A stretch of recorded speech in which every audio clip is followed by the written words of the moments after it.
जय श्री कृष्णा, जय श्री राधे। आप के माध्यम से श्री धाम वृंदावन में जो कथा हो रही है, आप कहाँ से हैं आप? मैं दिल्ली से हूँ।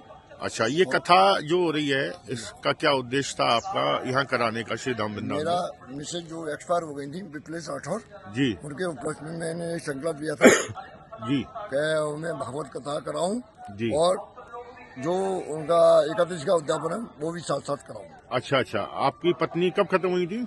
मेरी पत्नी 1922 में खत्म हुई थी।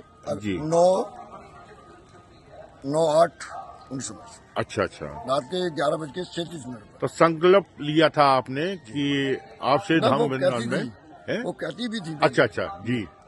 तो वो कहती थी कि मुझे भागवत कराओ और धाम में कराओ, किसी भी धाम में कराओ। अच्छा, उनका कहना था कि भागवत कराओ और धाम में कराओ। धाम में कराओ। अच्छा घर नहीं कराओ, यहाँ में नहीं कराओ, वहाँ जी नहीं कराओ। जी बहुत धार्मिक प्रकृति की वो लेडी थी जी। और वो एकादशी का व्रत रखती थी। अच्छा उन्होंने जब वो सुबह से ही अर्ली मॉर्निंग से ही उठी, अपना एकादशी का पाठ वगैरह किया, फिर मुझे बोला कि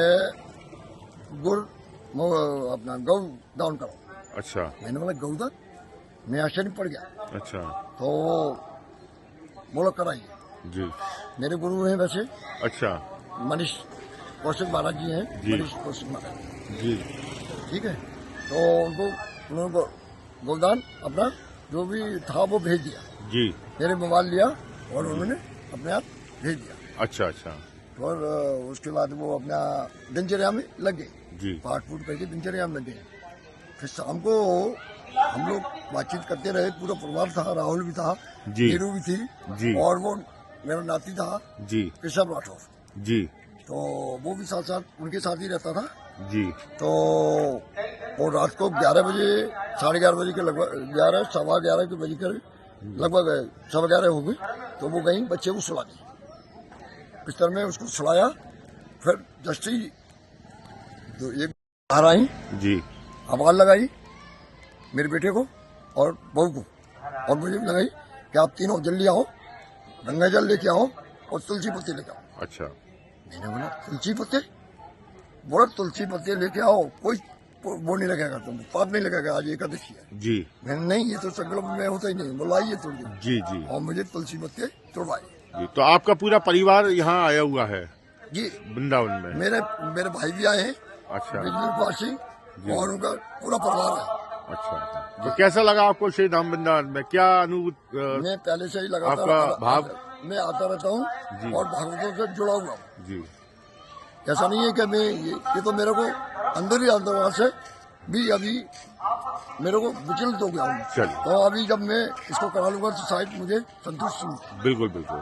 चलिए, बहुत अच्छा है। और आप कथा करा रहे हैं, ये श्री कृष्ण कन्हैया जी पद रेणु जी महाराज द्वारा जो है इनकी कथा यहाँ हो रही है और पूरा परिवार सहित आए हुए हैं। जी जी की बात बताता हूँ, ये मेरे विश्वकर्मा कॉलोनी है जी दिल्ली में, साउथ दिल्ली में। जीने के लिए खाना चाहिए, खाने के लिए नहीं जीना चाहिए।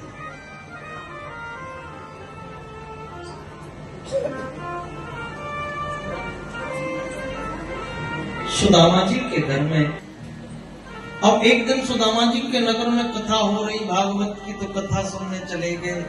अब भगवान द्वारकाधीश भोग प्रसाद पाने के लिए आसन पर विराजमान हुए।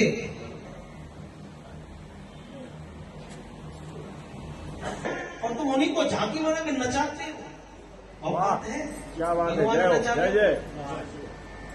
और उनके संग मटक मटक के नाचेंगे, पैसा उड़ाएंगे। भगवान की पूजा मर्यादा से करनी चाहिए, झांकी बना के भगवान को नचाना नहीं चाहिए, नचाना नहीं चाहिए। लेकिन खेल बना रखा है भगवान का लोगों ने। बड़ी विचित्र स्थिति है साहब ये। मैं हर कथा में पूजने के लिए झांकी होती है, नचाने के लिए नहीं होती है। और मैं तो एक बात और कहता हूं आप लोगों से, अब यहां से कथा सुन के जाओगे ना अपने अपने घर, आपकी गली में, आपके मोहल्ले में, आपकी कला है, यदि कोई झांकियां नचाए तो वहीं पकड़ के ठोक दो। भगवान की बेकदरी नहीं होने देंगे हम। किसी को बुरा लगे चाहे भला लगे, जिन भगवान को पूज रहे हैं। एक बात बताओ, हमारे यजमान परिवार आप 7 दिन से पूजा कर रहे हो कि नहीं कर रहे हो? 1-2 घंटे लगते हैं ना पूजा में, हैं? किसकी पूजा करते हो? भगवान की, देवी देवताओं की। अब उन्हीं देवी देवताओं को तुम यहाँ बना के नचाओ, हम लोगों की औकात है क्या? नहीं है भैया। इसलिए भगवान की झांकी पूजने के लिए होती है, नचाने कुदाने के लिए नहीं होती। इसलिए ध्यान रखिए।